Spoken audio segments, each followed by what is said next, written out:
नीति शास्त्र विषयक हमारे आज के व्याख्यान का विषय है यूनानी नैतिक चिंतन परंपरा में सुकरात के नैतिक चिंतन का स्वरूप एवं उसकी महत्ता। सुकरात के नैतिक चिंतन विषयक आज के व्याख्यान में हम ये जानने का प्रयास करेंगे कि सुकरात के नैतिक चिंतन का स्वरूप क्या है, सुकरात एवं सोफिस्टवादी विचारधारा के नैतिक चिंतन में मूलभूत अंतर क्या है, सुकरात के प्रमुख नैतिक सिद्धांत कौन कौन से हैं, यूनानी नैतिक चिंतन परंपरा में सुकरात के नैतिक चिंतन का क्या योगदान एवं महत्ता है तथा सुकरात के नैतिक चिंतन विषयक परीक्षा उपयोगी महत्वपूर्ण प्रश्न कौन कौन से हो सकते हैं। आज के व्याख्यान में हम इन महत्वपूर्ण बिंदुओं का विस्तृत विवेचन करेंगे। संपूर्ण ग्रीक दार्शनिक चिंतन परंपरा में सुकरात युग को यूनानी नैतिक चिंतन परंपरा का स्वर्णिम काल माना जाता है।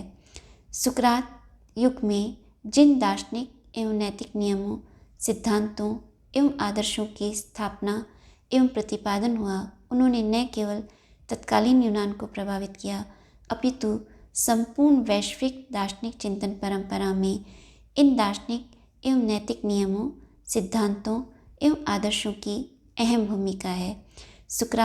सुकरात के शिष्य प्लेटो के शिष्य अरस्तु ने जिन दार्शनिक एवं नैतिक सिद्धांतों का प्रतिपादन किया, उन्होंने तत्कालीन यूनान के साथ साथ संपूर्ण वैश्विक दार्शनिक चिंतन परंपरा को भी प्रभावित किया।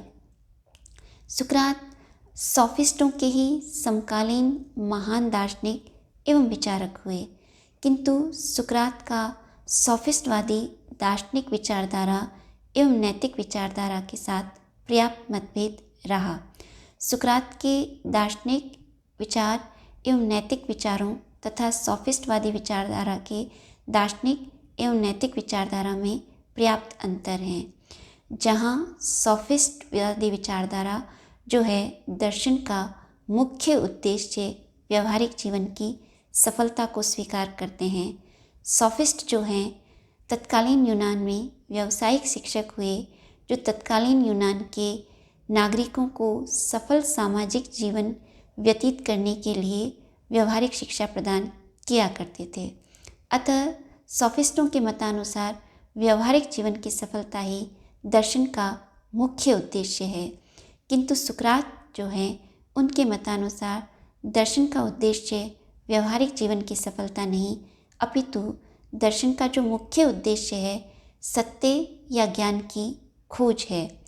इसी प्रकार नैतिकता के क्षेत्र में भी सुकरात एवं सोफिस्टों की विचारधारा में पर्याप्त अंतर है। सोफिस्टों ने नैतिकता के क्षेत्र में किसी महत्वपूर्ण पुस्तक की रचना नहीं की, न ही ऐसे सर्वमान्य नैतिक नियमों, सिद्धांतों एवं आदर्शों की स्थापना की जो अपने आप में निरपेक्ष रूप से शुभ हों।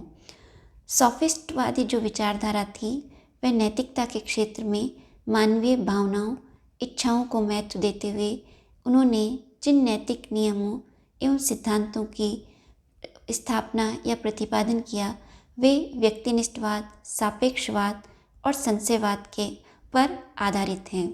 इस प्रकार सोफिस्टों की जो नैतिकतावादी विचारधारा है वह सामान्यतः सापेक्षवादी, व्यक्तिनिष्ठवादी और संशयवादी है, किंतु सुकरात जो है सोफिस्टों की इस नैतिक विचारधारा से सहमत नहीं थे।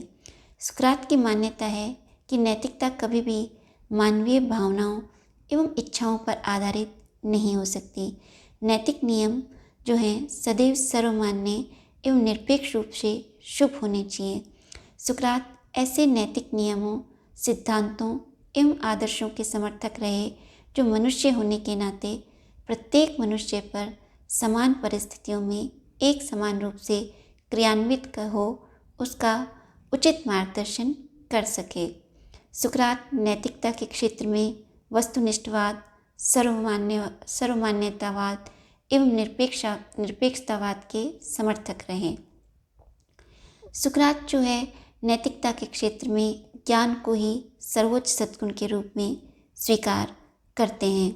सुकरात के विषय में सामान्यतः ये धार्मिक वाणी की गई कि सुकरात मनुष्यों में सर्वाधिक बुद्धिमान एवं ज्ञानी व्यक्ति है।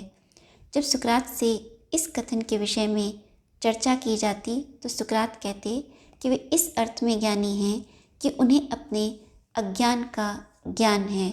सामान्य मनुष्य अज्ञानी होते हुए भी स्वयं को ज्ञानी स्वीकार करता है, किंतु सुकरात सदैव किसी भी विषय वस्तु के विषय में ये कहा करते थे कि मैं कुछ नहीं जानता।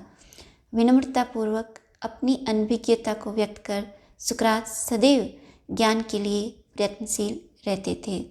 यही कारण है कि सुकरात जो है ज्ञान को सर्वोच्च नैतिक सद्गुण के रूप में स्वीकार करते हैं।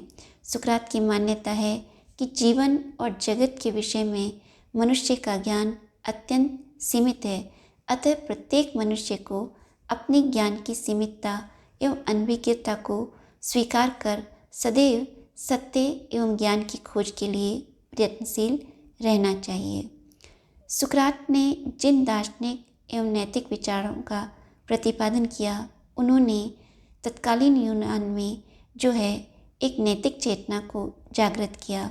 तत्कालीन यूनान में सामाजिक, धार्मिक एवं राजनीतिक क्षेत्र में विभिन्न मत प्रचलित थे और इन विभिन्न मतों में परस्पर संघर्ष हुआ करते थे। सुकरात जो है सामाजिकता, धार्मिकता एवं नैतिकता के क्षेत्र में सर्वमान्य नैतिक नियमों, सिद्धांतों एवं आदर्शों का समर्थन करते थे। सुकरात की दार्शनिक एवं वैचारिक क्रांति के परिणाम स्वरूप जब युवाओं में नैतिक चेतना जागृत होकर वे तत्कालीन यूनान की जो सामाजिक, धार्मिक और राजनीतिक नियम थे उनका विरोध करने लगे, तो सुकरात के जो विरोधी थे उन्होंने सुकरात पर 3 आरोप लगाए। सुकरात पर तत्कालीन यूनान के प्रशासन ने इन 3 आरोपों को निर्धारित किया। ये 3 आरोप इस प्रकार हैं कि सुकरात जो हैं यूनान के राष्ट्रीय देवताओं की उपेक्षा कर रहे हैं। सुकरात यूनान के राष्ट्रीय देवताओं के स्थान पर कल्पित देवताओं की स्थापना कर रहे हैं और सुकरात जो है यूनान के नागरिकों को, विशेष रूप से युवाओं को गुमराह कर रहे हैं। सुकरात पर जब ये 3 अभियोग निर्धारित किए गए तो सुकरात से इनका स्पष्टीकरण या सुकरात से अपना स्पष्टीकरण मांगा गया, तो सुकरात ने इन तीनों आरोपों को खारिज करते हुए कहा कि उन्होंने ऐसा कोई भी कार्य नहीं किया है। वस्तुतः सुकरात पर जो ये आरोप लगाए गए थे वे निराधार हैं, क्योंकि सुकरात ने न तो तत्कालीन यूनान के जो देवता थे उनकी उपेक्षा की। सुकरात की मान्यता यह थी कि ईश्वर जो सर्वज्ञ, सर्वशक्तिमान, सर्वव्यापक है वह एक है और जो ये नगर देवता हैं उसके विभिन्न स्वरूप मात्र हैं। इसी प्रकार सुकरात ने तत्कालीन यूनान के नागरिकों को, विशेष रूप से युवाओं को गुमराह नहीं किया था। सुकरात जो है सामाजिक, राजनीतिक, धार्मिक एवं नैतिकता के क्षेत्र में सर्वमान्य सिद्धांतों एवं आदर्शों के समर्थक रहे और वे इन्हीं आदर्शों और सिद्धांतों के द्वारा युवाओं को प्रेरित कर रहे थे। सुकरात पर ये जो आरोप लगाए गए, जो आरोप निर्धारित किए गए, वे निराधार थे। सुकरात ने न्यायालय के समक्ष इन आरोपों के स्पष्टीकरण में जो भाषण दिया, इस भाषण की व्याख्या प्लेटो ने अपनी प्रसिद्ध रचना एपोलॉजी में की है। सुकरात अपने भाषण में कहते हैं कि हे एथेंस वासियों, मैं आपका आदर, सम्मान एवं आपसे स्नेह करता हूँ, किंतु आज मैं आपकी आज्ञा मानने की अपेक्षा मैं ईश्वरीय आज्ञा को स्वीकार करूँगा। मुझ में जब तक जीवन शक्ति है मैं दार्शनिक उपदेश देता रहूँगा और उनके अनुरूप आचरण करता रहूँगा। आत्मा अमर है, शरीर जो है आत्मा के लिए बंधन स्वरूप है। जो मनुष्य इस जीवन में नैतिक जीवन व्यतीत करता है उसके लिए परलोक में कोई भय नहीं है। अब वियोग का समय आ गया है, हम अपने अपने पथ की ओर अग्रसर होंगे, मैं मृत्यु की ओर और आप जीवन की ओर। इनमें से कौन सा श्रेष्ठ है, इसका निर्धारण तो ईश्वर ही कर सकता है। इस प्रकार जब सुकरात को मृत्युदंड की सजा दी गई तो सुकरात ने अपने इस भाषण के माध्यम से अपने जो विचार हैं उनको व्यक्त किया। सुकरात का संपूर्ण जीवन, सुकरात के दार्शनिक एवं उन नैतिक नियमों का सुकरात ने अपने संपूर्ण जीवन में पालन किया जिनका वो उपदेश देते रहे। सुकरात ने मृत्युदंड से पलायन करने की अपेक्षा मृत्युदंड को स्वीकार किया। जब सुकरात के लिए मृत्युदंड निर्धारित किया गया तो सुकरात के शिष्य अत्यंत व्यथित हुए और वे सुकरात से आग्रह करने लगे कि सुकरात इस मृत्युदंड से पलायन कर जाए, क्योंकि सुकरात के शिष्यों की ये मान्यता थी कि सुकरात जैसे महान विचारक का उदय सदियों में हुआ करता है। सुकरात के जीवन की सुरक्षा संपूर्ण यूनान के लिए हितकारी थी। अतः सुकरात के शिष्यों ने जो है उन्हें इस मृत्युदंड से पलायन करने का आग्रह किया, किंतु सुकरात ने सहजतापूर्वक इसे अस्वीकार करते हुए कहा कि जिन नैतिक नियमों एवं दार्शनिक सिद्धांतों का मैंने अपने जीवन में पालन किया या जिनका आचरण किया उनके विपरीत में आचरण नहीं कर सकता और इस मृत्युदंड से मैं पलायन नहीं करना चाहता। सुकरात ने कहा कि मृत्यु से भयभीत होने की कोई आवश्यकता नहीं है, क्योंकि ये शरीर जो है इस आत्मा के लिए बंधन स्वरूप है और जो मनुष्य अपने जीवन में नैतिक जीवन के अनुरूप आचरण करता है उसके लिए परलोक में कोई भय नहीं है, अपितु उसके लिए परलोक में आनंद ही है। इस प्रकार सुकरात अपने शिष्यों के मृत्यु के प्रति भय का निराकरण करते हुए सहजतापूर्वक सुकरात ने विषपान कर लिया। सुकरात के विषपान के साथ ही सुकरात की देह का अंत हो गया, किंतु सुकरात ने जिस दार्शनिक एवं वैचारिक क्रांति को जन्म दिया उसने तत्कालीन यूनान में अरस्तु और प्लेटो जैसे महान शिष्यों का उदय हुआ और इस काल में जिन दार्शनिक एवं नैतिक नियमों, सिद्धांतों एवं आदर्शों की स्थापना हुई उन्होंने न केवल तत्कालीन यूनान को अपितु संपूर्ण वैश्विक चिंतन परंपरा में इन दार्शनिक एवं नैतिक नियमों एवं सिद्धांतों की अहम भूमिका रही और संपूर्ण पाश्चात्य दार्शनिक चिंतन परंपरा सुकरात, प्लेटो और अरस्तु के विचारों से निरंतर प्रभावित होती रही। नैतिकता के क्षेत्र में सुकरात की मान्यता यह थी कि नैतिकता के दृष्टिकोण से सर्वोच्च सद्गुण जो है वह ज्ञान है।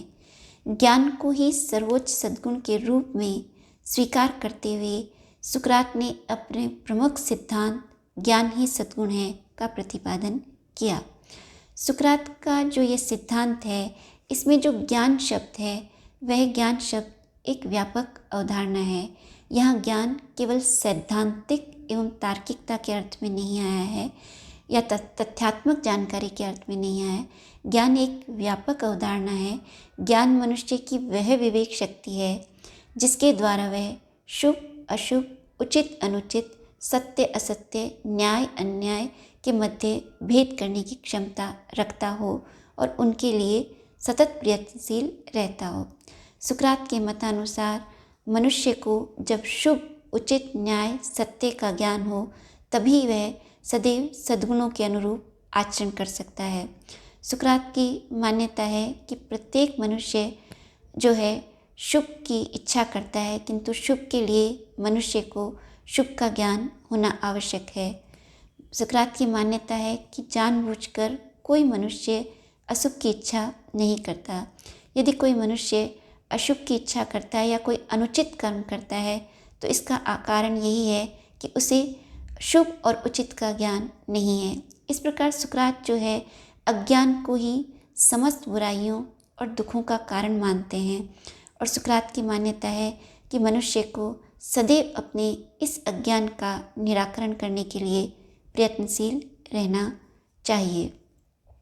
सुकरात ने तार्किकता के आधार पर ज्ञान ही सद्गुण है का प्रतिपादन करते हुए स्पष्ट किया कि प्रत्येक मनुष्य जो है सुख या आनंद चाहता है। सुख या आनंद के लिए मनुष्य को शुभ कर्म करना आवश्यक है, किंतु शुभ कर्मों के लिए शुभ कर्मों का ज्ञान होना आवश्यक है। अतः ज्ञान ही सर्वोच्च सद्गुण है। सुकरात जो की मान्यता है कि ये मनुष्य को जो ज्ञान है ये सर्वोच्च सद्गुण नैतिकता के रूप में है। सुकरात की यह भी मान्यता है कि जो सद्गुण हैं वे शिक्षणीय हैं। मनुष्य को सद्गुणों की पर्याप्त शिक्षा देकर उसे सद्गुणी बनाया जा सकता है। जिस प्रकार रसायन शास्त्र, भौतिक शास्त्र, गणित आदि विषयों की शिक्षा प्रदान कर की जा सकती है, उसी प्रकार मनुष्य को सद्गुणों की शिक्षा भी प्रदान की जा सकती है। सुकरात जो है मनुष्य के लिए सद्गुणों को शिक्षणीय स्वीकार कर, मनुष्य को सद्गुणों के अनुरूप आचरण कर और उसे शिक्षा प्रदान कर सद्गुणी बनाने के समर्थक रहे हैं। सुकरात की मान्यता है कि जितने भी सद्गुण हैं वे सभी सद्गुण ज्ञान के ही स्वरूप हैं, अर्थात विभिन्न सद्गुणों में और ज्ञान में कोई पारस्परिक विरोध नहीं है। विवेक, साहस, संयम, न्याय, सत्य आदि जो सद्गुण हैं वे ज्ञान के ही विभिन्न रूप हैं। इस प्रकार ज्ञान को ही प्रमुख सद्गुण एवं अन्य सद्गुणों को ज्ञान का ही स्वरूप मानने के कारण सुकरात का यह सिद्धांत जो है सद्गुणों की एकता का सिद्धांत कहलाता है। सुकरात के इस नैतिक चिंतन से ये स्पष्ट है कि सुकरात जो है ज्ञान को सर्वोच्च सद्गुण के रूप में स्वीकार करते हैं। सुकरात के मतानुसार सद्गुण जो हैं शिक्षणीय हैं। ज्ञान और विभिन्न सद्गुणों में कोई पारस्परिक मतभेद और विरोध नहीं है। ज्ञान जो है वही सर्वोच्च सद्गुण है। सुकरात के ज्ञान ही सद्गुण है एवं सद्गुणों के एकता के सिद्धांत की विभिन्न दार्शनिकों ने आलोचना की है।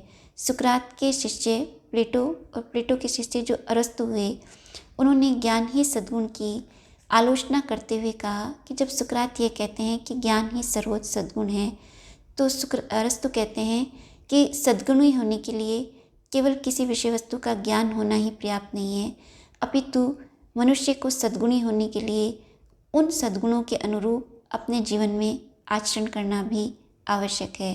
अतः अरस्तु की मान्यता है कि ज्ञान होना ही सद्गुणी होने के लिए पर्याप्त नहीं है, अपितु सद्गुणी होने के लिए मनुष्य को उन सद्गुणों को अपने व्यवहारिक जीवन में क्रियान्वित करने की आवश्यकता है।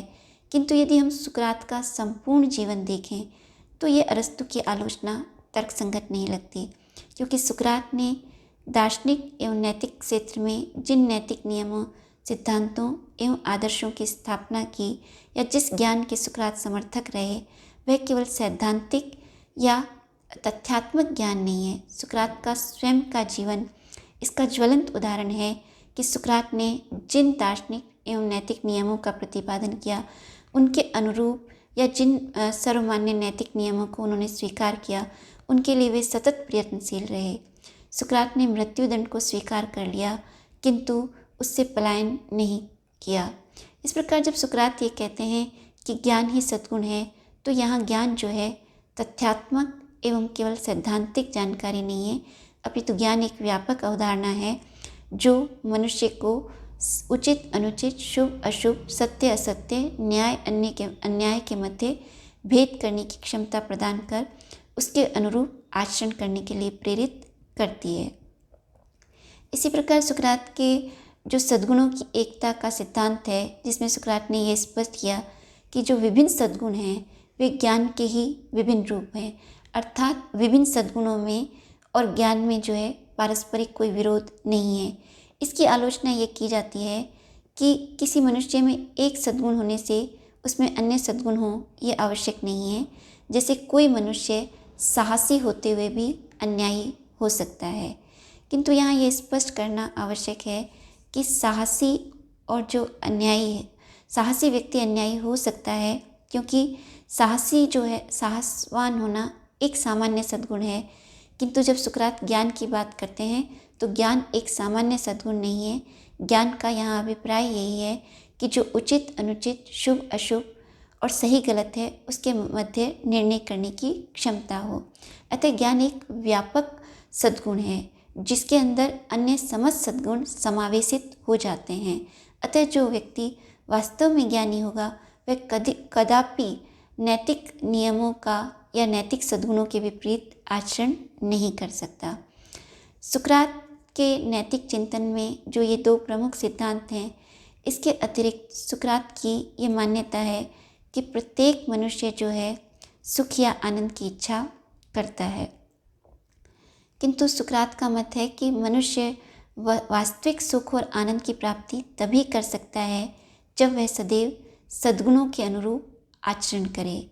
यद्यपि सुकरात ने सुख और आनंद में कोई अंतर नहीं किया, किंतु सुकरात का जो चिंतन है उससे ये स्पष्ट होता है कि सुख जो है वह शारीरिक सुखों तक ही सीमित है, किंतु आनंद का संबंध जो है बौद्धिक और मानसिक विषयों से है। और सुकरात जो है सदैव बौद्धिक और मानसिक आनंद को प्राथमिकता प्रदान किया करते थे, क्योंकि सुकरात के मतानुसार केवल भौतिक सुख सुविधाओं को एकत्रित करके ही मनुष्य वास्तविक या शाश्वत आनंद को प्राप्त नहीं कर सकता। मनुष्य शाश्वत आनंद तो मन की शांति और आत्मा की शुद्धि के द्वारा ही प्राप्त कर सकता है। अतः मनुष्य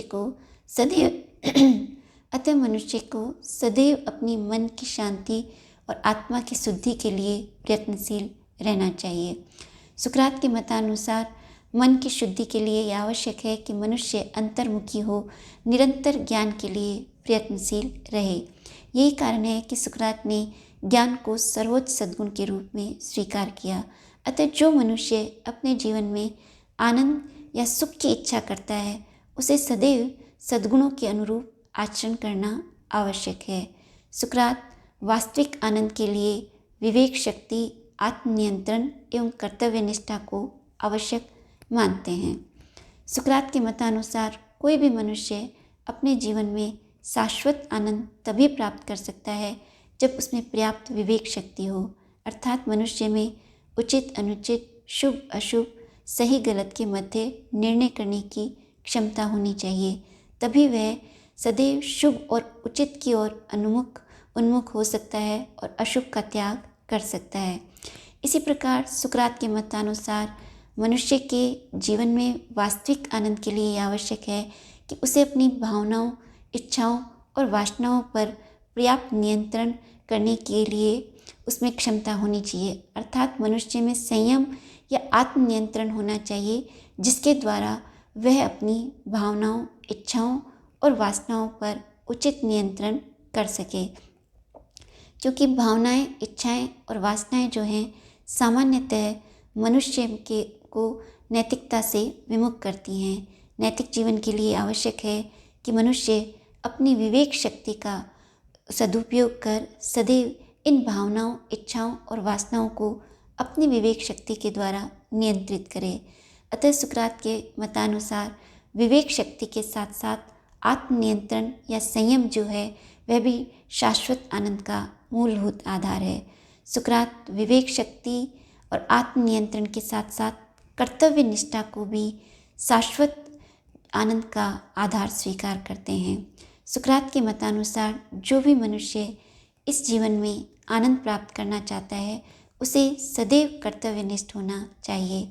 सुकरात का स्वयं का जीवन इसका उदाहरण है कि सुकरात ने सदैव अपने कर्तव्यों का पालन कर यूनान में अपने दार्शनिक एवं नैतिक नियमों एवं सिद्धांतों के लिए वे सदैव प्रयत्नशील रहे और जिन दार्शनिक एवं नैतिक नियमों, सिद्धांतों का उन्होंने समर्थन किया, उन्होंने अपने व्यवहारिक जीवन में भी क्रियान्वित किया। सुकरात ने जो उन पर मृत्युदंड का आरोप लगाया उसको स्वीकार किया, किंतु उससे पलायन करना उन्होंने जो है स्वीकार नहीं किया, क्योंकि सुकरात के मतानुसार सच्ची नैतिकता इसी में है कि मनुष्य जिन नैतिक नियमों, सिद्धांतों एवं आदर्शों को जो सर्वमान्य हों उनके अनुरूप जब आचरण करे तभी वास्तव में मनुष्य नैतिक हो सकता है। इस प्रकार सुकरात ने विवेक शक्ति, आत्मनियंत्रण, कर्तव्य निष्ठा और सद्गुणों के माध्यम से मनुष्य के जीवन में शाश्वत आनंद की व्याख्या की है। सुकरात ने जिन नैतिक नियमों, सिद्धांतों एवं आदर्शों का प्रतिपादन किया, उन्होंने तत्कालीन यूनान में एक वैचारिक क्रांति को जन्म दिया और इस वैचारिक क्रांति के परिणाम स्वरूप ही तत्कालीन यूनान में प्लेटो और अरस्तु जैसे महान दार्शनिकों का उदय हुआ, जिन्होंने, जैसा कि हमने स्पष्ट किया कि तत्कालीन यूनान के साथ साथ संपूर्ण वैश्विक दार्शनिक चिंतन परंपरा को भी प्रभावित किया। आज के व्याख्यान में हम सुकरात के नैतिक चिंतन विषय कुछ जो महत्वपूर्ण प्रश्न हैं वे इस प्रकार हैं। सुकरात के नैतिक चिंतन की यूनानी नैतिक चिंतन परंपरा में क्या महत्ता है, उसे स्पष्ट कीजिए। सुकरात की प्रमुख सिद्धांत ज्ञान ही सद्गुण है की व्याख्या कीजिए। सद्गुणों की एकता के सिद्धांत से आप क्या समझते हैं, उसकी व्याख्या कीजिए। सुकरात ज्ञान को सर्वोच्च सद्गुण के रूप में क्यों स्वीकार करते हैं, इस विषय में अपना मत स्पष्ट कीजिए।